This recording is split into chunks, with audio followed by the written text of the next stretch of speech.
Grabatzen ari garen unean gaueko 11:00 17 minutu igaro diren honetan, Peñak eta Albizuk, Pello Etxeberria eta Martijaren aurka, Hendaian jokatu duten binakako txapelketa nagusiko ligaxkako 11. jardunaldiko lehen norgehiagokaren analisia egingo dugu. Etxeberria eta Martija ziren favorito eta ez dute hutsik egin 22 eta 12 irabazi ostean. Gogoratuko dugu, batetik, aurreko jardunaldian, Peñak eta Albizuk 22 eta 15 irabazi zietela Bilbon Laso eta Iztu eta liderrei,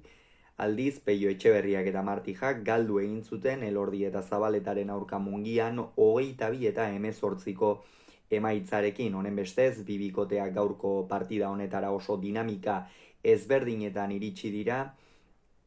baina orokorrean ez da partida ona izan. Hasieratik ikusi dugu Jon Ander Peña oso lotuta. Batez ere, tanto gehienetan nagusi ziren, Jon Ander Albizu orokorrean Julen Martijari bizkarra erakusten ari zitzaio, baina Etxeberrikoak benetan gaitzeko partida jokatu du, lehen da biziko tantotik oso kontzentratuta ikusi dugu, eta hori izan da bikote urdinak garaipena ateratzeko gako nagusietako bat inongo zalantzarik gabe. Baina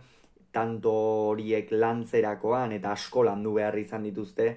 bai Peñak eta bai Albizuk, eta gero amaitzearakoan beti Peñak akatzen bat egin du, eta horren ondorioz 11 eta 2 iritsi dira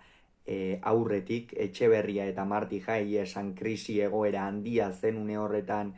Peña eta Albizurentzat, kontuan hartuta gainera lehengo astean Bilbon zen norgehiagoka jokatu zuten batez ere Jon Ander Albizuk, baina Peñak ere oso partida ona egin zuen, eta hori ikusita gaurkoan beste konfiantza batekin iritsiko zirela pentsatzen genuen,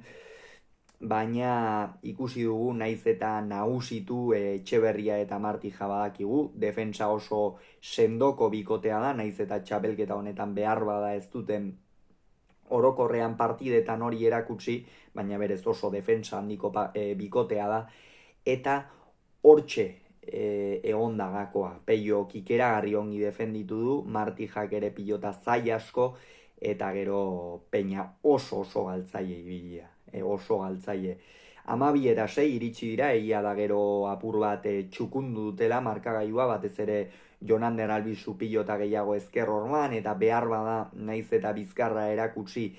bizkarra are gehiago erakusten hasi dela Julen Martijari, horrek ere Pello hori aire sartzeko eta Martijari pilota txarra kentzeko abaguneak kendu dizkio, eta horregatik 6 eta 11 ere hurbildu dira, baina lehen etenaldira 12 eta 6ko emaitzarekin iritsi dira, eta oso aipagarria izan da baita ere, badakigu Hendaiako pilotalekua azkarra dela, eta hor Pello Etxeberriak egin behar izan duen lan hori, ikeragarria izan da, nola Julen Martijari pilota asko airez eta kendu dizkion zenozko aurrelariak, eta alde horretatik Pello gaurkoan sekulako jarrera erakutsi du, bai bostetik, bosterditik, bolea zenbat aldi sartu den pilota txar bat kentzearren, baina horretarako doaiak baditu zenoztarrak, defensan pilotari handia da, eta gaurkoan beste behin ere horixe erakutsi du. Bigarren zatian ere antzeko moduan joan dira gauzak, lehen da biziko bitantoak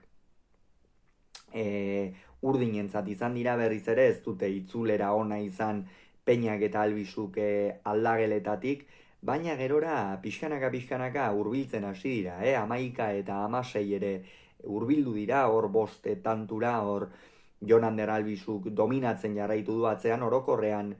esango nuke lehen erdi horretan Albizu oso finaritu dela, baina bigarren erdian batez ere une garrantzitsuenetan pilota oso garbiak, eta Jon Ander Albizuren talenduko pilotari batentzat galdu ezin daitezkeen horietakoa galdu dituela. Atzetikan ezker hormatik ongi irtenako pilota asko bera bota ditu, beste pare bat ere gora joan zaizkio, eta lehengo astean ez bezala gaurkoan bigarren zatian batez ere oso trakets ikusi dugu ataungo atzelaria. Eta bigarren zatian berriz esango nuke Pellok maila ikeragarri igo duela. Lehen zatian oso ongi aritu da, baina esango nuke Martijak eraman dituela laudorio guztiak, bigarrenean berriz tanto harrigarriak egin ditu, defensan ere harrigarri aritu da Pello, hor gogoratzen du tanto bat, angelu oso zail batean, zabalean zen, zabaleko arrastoaren ondoan, eta nola amaitu duen benetan ikeragarria izan da Peiok ere atera duen partida oso testu inguru zail batean, gogoratu behar baitugu bai edo bai irabaztera derrigortuta zeudela, Peio Etxeberria eta Martija leian jarraitu nahi bazuten eta nola jarraituko duten gainera. 18 eta 11ko emaitzarekin iritsi dira bigarren etenaldi horretara, jada partida erabat hautsita zegoen, Martija oso ongi ari zen, Jon Anderrek azken zatian jada amore eman du, erabat moralki baixu ikusi dugu, eta oso galtzaile, eta horrek Peñari noski kutsatu dio ez, naiz eta gerora ez hainbeste pilota galdu lehen zatiko joko horrek erabat kondenatu ditu gorriak, eta azkenerako 22 eta 12 irabazi dute, oso garaipen garrantzitsua esan bezala Peio Etxeberria eta Martijarentzat oraindik ere azken postuan geratuko dira 2 puntu besterik ez dituztelako, baina benetan goraka datorren bikotea da eta azken jardunaldietan nik esango nuke zeresana emango duena. Peña eta Albizu berriz oraingoz behintzat ez daude playoffetatik kanpo, baina ikusiko dugu ea igandean Altunak eta Arangurenek zer egiten duten eta horren baitan geratuko da Peñak eta Albizu jardunaldi hau playoffetako postuetan amaitu edo ez. Hauxe beraz esan beharrekoa, hurrengoan gehiago izango duzue, bitartean ongi izan, agur.